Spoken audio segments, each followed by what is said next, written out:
மௌன விரதம் அதன் பலன்கள் என்ன என்றால், மௌன விரதத்தால முதல் பயன் என்னன்னா, சண்டைகள் குறையும், பிரச்சனைகள் குறையும், சச்சரவு இல்லாம இருக்கும், எந்த விதமான சங்கடம் மனசுக்கு வரவே வராது. ஏன்னா நம்முடைய உடம்பில் 6 அடி உடம்பில் 6 அங்குல நாக்கு மிகவும் பாவம் செய்யக்கூடியது.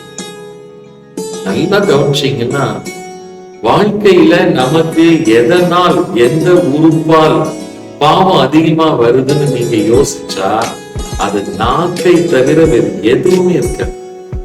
ஏன்னா நாக்கு பண்ற பாவம் வேற எந்த புலனும் பண்றதில்லை, எந்த உறுப்புமே பண்றதில்லை.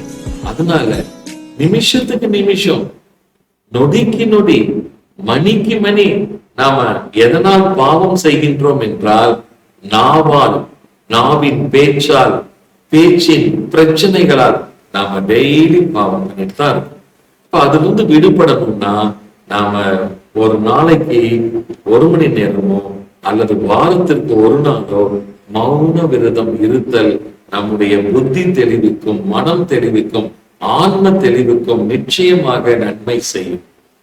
ஆத்ம நமஸ்காரங்கள். வாழ்க வளர்க.